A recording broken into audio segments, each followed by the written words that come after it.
Hey everybody, Faith Lane here, and today I'm going to be doing the Valentine's Day Sweetheart book tag.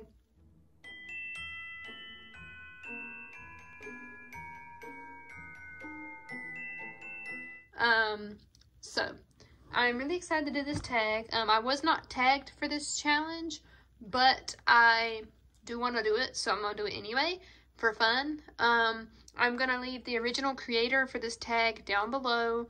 And yeah, let's get on with it. Okay, so question 1 is, what is your favorite Valentine's Day themed candy? I really do love the Sweethearts, as you can see, but I also love the Hershey Kiss Valentine's Day candies that they do, like the Hershey Kisses with the Valentine's wrappers. I love those, and I love Valentine's Day M&Ms. I love chocolate, so a lot of people know this, that I love chocolate a lot, so. Okay, 2, do you enjoy reading romance? Yes, I love romance. I mean, most of the books that I write are romance, and if they're not, you know, like, fully romance, there is romance in them. So, I love romance a lot, as you can see by the shelf that we're filming on. Okay, 3. Do you tend to read romance books throughout the Valentine's Day season? Yeah, I read books all year round, so yes, but I also do love reading them around Valentine's Day because it just makes it more festive. Okay, 4. Your fictional sweetheart shows up at your door with a Valentine's Day gift. What is it? My fictional sweetheart. So I would have to think about who this is. It's either between Damon Salvatore or Dean Winchester. So, let's see. If it was Damon, I feel like, you know, I'm trying to think what would be like something that one of them would bring me. Damon would probably bring like something old that has meaning to it, but I don't know. That one's hard. Now, if I can pick what they give me, I would want chocolate. I would either want chocolate or like some type of meaningful letter. Because, I mean, the chocolate won't last forever, but a meaningful letter will. Even if you don't have the letter, you'll still remember what it said. So, maybe a meaningful letter. But if we're going with what the characters actually would personally give you, what they think that I would like, I don't know. I don't know. I feel like I'm overthinking this question, though, too. So, okay. Let's see, number 5. Yeah, number 5. How many romance books do you have that are written by the same author? Okay, so I have a lot of romance authors that I read a lot, but I have 2 main ones that I read the most, and that is Judy Corey. I do not have all of her paperbacks, but I have all of her ebooks. I still need to get some of her ebooks. I need to get Mistletoe Mix-Up, Forever Yours, and Where We Began, I believe. I need to get all 3 of those, so I really want them. I just haven't bought them yet. But I have all of her ebooks. And another author that I read a lot of romance from is Robin Daniels. Y'all know that I love her, and she has a new Valentine's romance coming out, and I'm so excited because, I mean, February is my birthday month, so I feel like instantly I love Valentine's Day because that's all you see around February. So I need this book. I'm super excited about it. So please check it out. I'm going to have a link to it in the description just because her books are amazing. Okay, 6. What is a romance book that made you cry? 5 Feet Apart.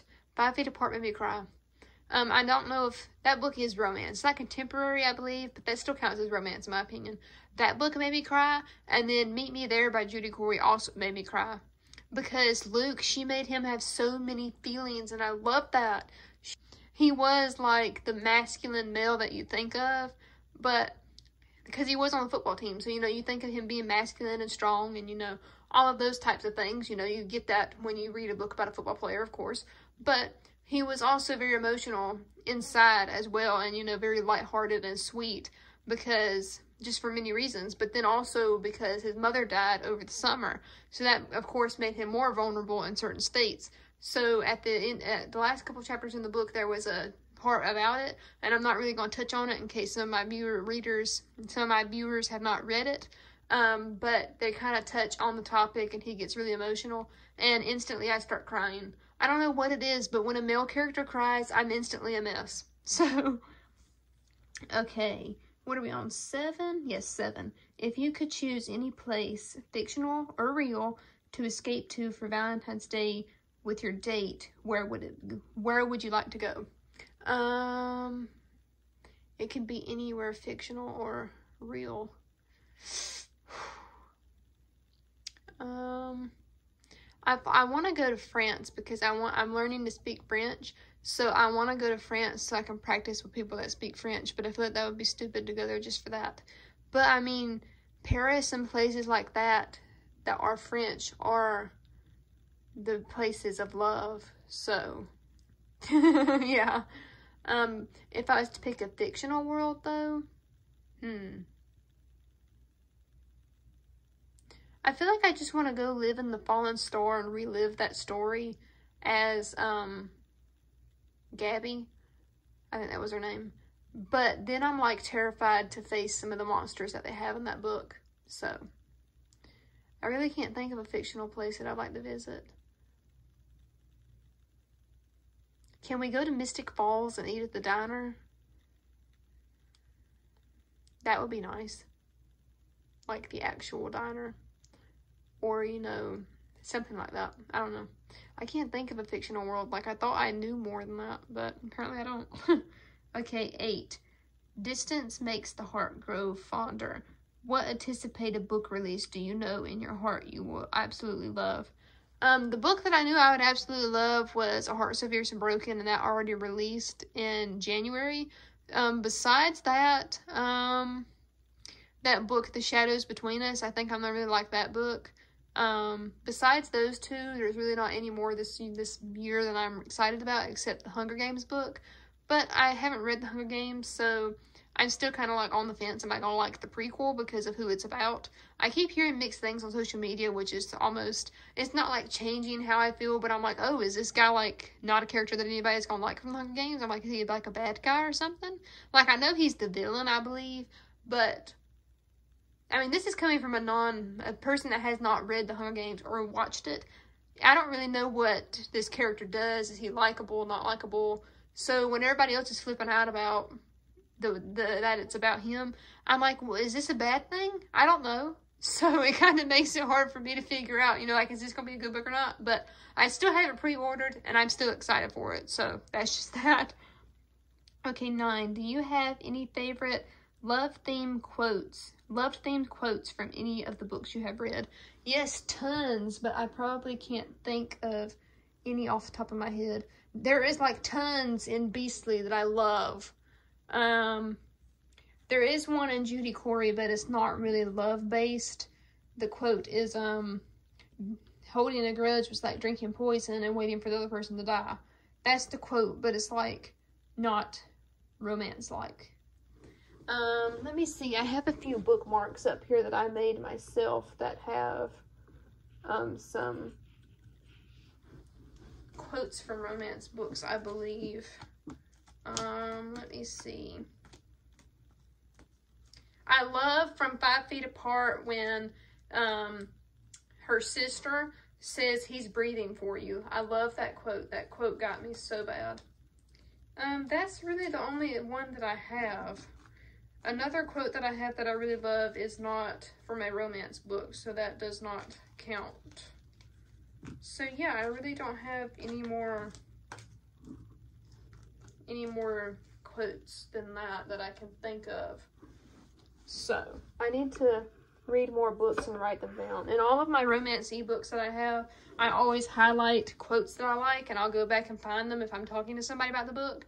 But besides that, I always end up forgetting them because my memory is just that awesome. So, okay, 10.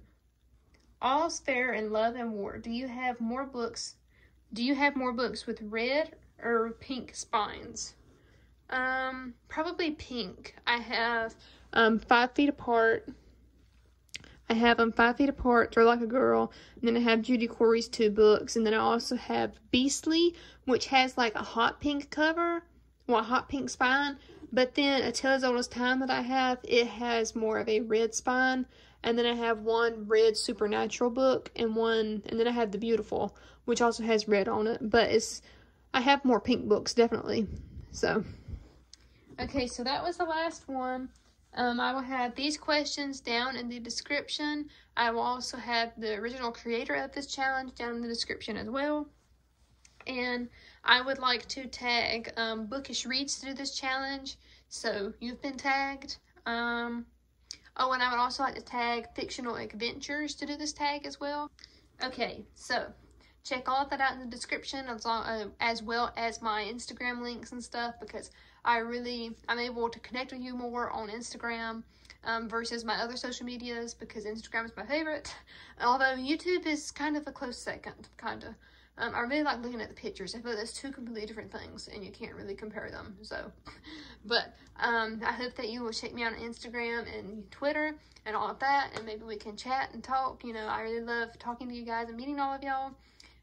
So check that out, and yeah, I'll see y'all in the next video. Love ya. Bye. Happy Valentine's Day.